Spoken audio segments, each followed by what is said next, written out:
한덕수 대행이 이르면 다음 주 30일, 그러니까 수요일쯤에는 출마 여부에 대해서 자신의 거취에 대해서 입장을 밝힐 수 있다라는 내용이 지금 전해졌습니다. 한덕수 대행과의 단일화에 찬성했던 김문수 후보 외에도 반대했던 홍준표, 또 한동훈, 안철수 후보까지 지금 단일화에 긍정적인 입장을 내놨습니다. 그러니까 입장을 선회한 거죠. 어떻게든 힘을 좀 모아보자 이런 취지였겠지만 앞으로 어떻게 될지 계속 지켜봐야 될, 또 관심을 받아야 될 그런 내용이 아닐까 싶습니다. 관심의 한복판에 있는 한 대행은 또 어제 국회를 찾았습니다. 그 장면부터 보겠습니다. 한대행 한덕수는 대권 노름 중단하라! 중단하라! 중단하라! 중단하라! 당신이 올 때가 아닙니다! 한덕수 대통령 권한대행 국무총리 나오셔서 시정연설해 주시기 바랍니다.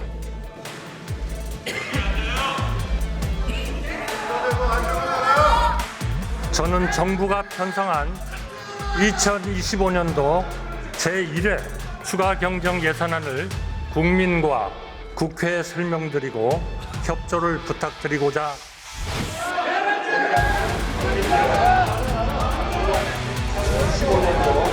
제1회 추가 경정 예산안을 입장 분명히 여기 밝히지 않는 이유 있으십니까? 권한대행으로서 헌법 위배 뭐 기자들도 그렇고 지금 현역 의원들도 그렇고 아마 많은 국민들도 그렇고 모든 관심은 한덕수 대행 출마할 거냐 말 거냐 아마 이 부분이 아닐까. 그래서 기자들도 한덕수 대행에게 출마하실 겁니까? 안 하실 겁니까? 이렇게 질문을 하는 모습까지 저희가 확인할 수 있었습니다.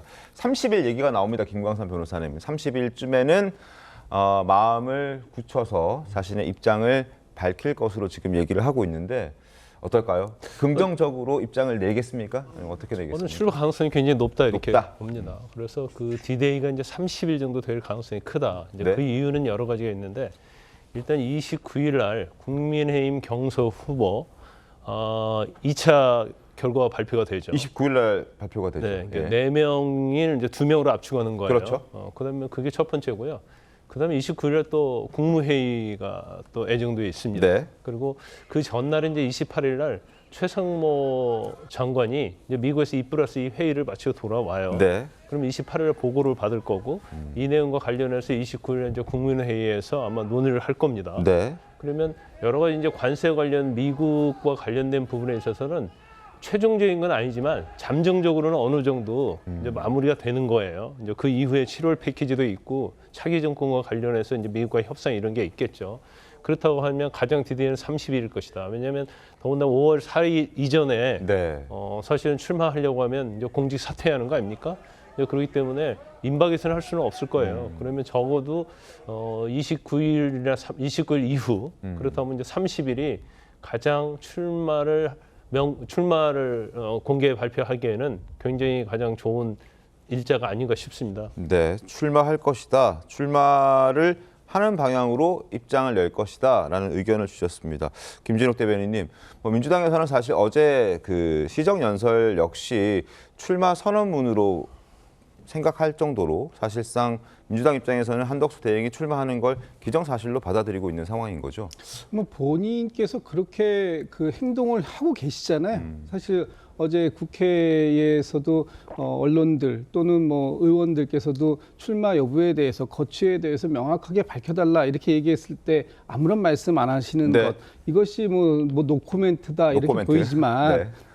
노코멘트가 사실상 출마를 기정사실화 짓고 있는 것이고 또 이 한덕수 권한대행의 어떤 행보들을 보면 영남 호남 지역을 방문하고 또 미군 그 험프리스 기지도 방문하고 네. 또 어제 같은 경우에는 인천 지역에 가가지고 천원주택. 또 천원주택도 예. 가시고 하셨더라고요. 이 모든 것들이 사실상의 대권 행보다 이렇게 평가할 만하는 상황 속에서 한덕수 권한대행이 스스로가 본인의 거취를 밝히지 않는 것이 아마도 지금 방금 전에 앞에 김광삼 변호사님께서 말씀 주셨던 여러 가지 이유들하고 겹쳐서 네. 다음 주에는 본인의 출마 여부가 명확하게 드러나지 않을까 싶습니다. 기다려 보겠습니다. 많은 사람들이 출마를 할 것이라고 예상은 하고 있는데 과연 또 어떤 변수가 발생할지 아니면은 그대로 우리가 예상했던 대로 출마를 하게 될지 한번 지켜보도록 하겠습니다. 일단 이렇게 출마 가능성이 높아지고 출마를 결심했다, 또 혹은 출마를 결정해서 입장을 밝힐 날짜도 어느 정도 윤곽이 드러나자 국민의힘 대선 주자들도 이제는 받아들이는 모양새입니다. 한덕수 대행과의 단일화에 대해서 예비 후보 4명의 목소리 들어보겠습니다. 우리는 무조건 한덕수든 김덕수든 다 합쳐서 무조건 이재명을 이겨야 된다고 생각합니다. 우리가 이기기 위해서는 정말 뭐든 해야 합니다. 그리고 우리가 이렇게 치열하게 토론하더라도 힘을 합쳐서 이겨야 한다는 말씀에서 선배님이나 저나 똑같은 생각일 것 같아요. 한덕수 대행과도 함께 하겠습니다. 갑자기 한덕수 대행에 대한 입장이 바뀌었다. 입장이 바뀌었죠. 바뀔 수밖에 없는 게 당원과 국민들의 요구입니다. 저는 지금 한덕수 대행이 하셔야 될 일이 너무나도 많다고 봅니다. 그 이유는 지금 현재 미국의 관세 문제가 정말로 심각합니다. 안철수 후보가 저렇게 얘기는 했습니다만 어제 저녁에 입장을 확 바꿨습니다.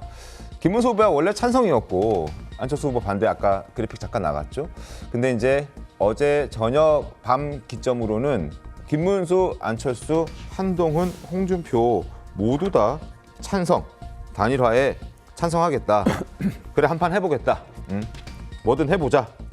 득이 된다면 한덕수든 김덕수든 우리가 함께 힘을 합쳐보자라는 그런 의견으로 일치가 됐습니다. 여론조사 하나 볼까요? 한덕수 대행이 지금 이러는 데는 여러 가지 이유가 있을 텐데 국민의힘 후보들도 단일화에 찬성할 수밖에 없는 이유이기도 합니다. 왜냐하면 많은 국민들이 지금 한덕수 대행이 조기 대선에 출마할 경우에 국민의힘과의 단일화가 필요하다라는 의견이 지금 보시는 것처럼 무려 83%나 되는 겁니다. 필요하지 않다라는 의견 14%, 모르겠다, 무응답했던 분들은 3%. 그러니까 국민의 10명 중에 8명 이상은 한덕수 대행이 조기 대선에 출마한다면 적어도 국민의힘 지지층의 10명의 8명 이상은 필요하다, 단일화가 필요하다. 저런 분위기가 있기 때문에 뭐 후보들 4명도 사실 거부할 수가 없는 그런 분위기였던 것 같아요. 그렇죠. 저 여론조사 자체는 굉장히 중요한 내용이에요. 네. 그러니까 지금 보수에서 4명 후보가 있잖아요. 어느 후보를 압도적으로 지지하지 않습니다. 그 이유는 뭐냐면 관망을 하고 있다 이렇게 볼 수 있어요. 네. 그래서 어느 후보가 과연 이재명 후보를 이길 수 있느냐, 이제 그 생각을 이제 고민을 하고 있는 거예요. 그런데 지금 보수층의 어떤 지지층은 4명이 1명이 이재명 후보와 1대1로 했을 때 과연 이길 수 있겠느냐는 네. 회의감이 있는 거예요. 그러면 이 판을 흔들 만한 어떤 요소가 있어야 하는데 한덕수 권한대행이 이제 어떻게 보면 나타나게 된 거죠. 그러면 한덕수 권한대행의 어떤 지지도도 상당히 나오고 있거든요. 네. 그러면 같이 하면 이재명 후보를 이길 수 있다. 그렇다면 어느 후보라도 좋다. 그래서 국민의힘 후보하고 한덕수 권한대행이 1대1로 단일화를 해서 네. 이재명 후보하고 어쩌면 대선에서 붙어라, 이런 생각을 하고 있는 거예요. 그러니까 사실 지금 4강에 들어있는 내 후보 입장에서 보면 일단 2강 들어가야 하잖아요. 그렇죠. 그럼 83%가 지금 저희 여론조사를 그대로 적용을 하면 83%가 원하고 있는데 나는 후보 단일화 하지 않겠다고 얘기하면 2강에서 떨어질 수 있어요. 그렇죠. 누가 그 후보에게 표를 주겠습니까? 네. 보수는 대선 승리를 원하고 있거든요. 대선 승리는 수단과 방법을 안 가리고 단일화라든지 빅텐트라든지 해서 이기라는 그런 마음을 가지고 있는데 만약에 나는 단일화하지 않겠다고 하면 그 여론을 완전히 져버리는 거거든요. 네. 그러다 보니까 이제 4명이 전부 다 통일된 목소리로 단일화 할 수 있다.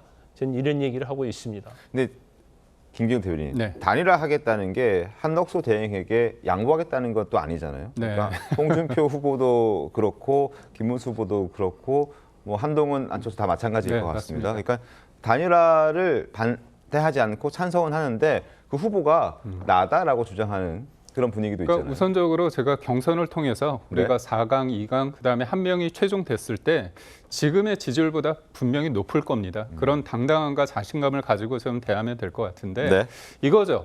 내가 압도적으로 당신을 이길 수 있다. 한덕수 권한대행이 나왔을 때 그러면 내가 더 큰 국민의힘 후보가 되는 거죠. 경쟁을 통해서. 근데 네. 만약에 내가 지더라도 이렇게 얘기할 수 있습니다. 나를 밟고 네. 이재명 대표를 이겨달라. 이게 더 멋지지 않습니까? 우리가 이미 21년도 서울시장 재보궐 선거 때 그런 게 있었습니다. 당시 10년 야인 생활을 했던 오세훈 후보가 네. 나경원 후보하고 당내 경선을 했을 때 많은 분들이 나경원 후보가 이길 거라고 생각을 했습니다. 근데 경선에서 오세훈 시장이 이겼고요. 네. 그다음에 또 안철수 후보, 대선 주자였던 안철수 후보가 네. 서울시장에 도전을 했거든요. 그때 어떻게 보면 당 밖의 인사였습니다. 근데 이겼습니다, 오세훈 네. 시장이. 그리고 실제 본선에서 박영선 민주당 후보를 압도적으로 이겼는데 어느 정도 이겼냐? 서울의 행정동이 420 몇 개가 되는데 그중에 5개 동을 빼고 다 이겼습니다. 그만큼 경선에 시너지가 분명히 있는 거고요. 그렇군요. 우리가 한 사람에 집착하는 게 아닙니다. 오세훈 시장이 불출마 선언하면서 뭐라고 얘기했냐면 나 아니면 안 된다는 그 오만이 당내 횡행하고 있다. 이게 결국 이기기 위해서는 헌신과 희생, 이게 무엇보다 필요하다. 저는 그렇게 봅니다.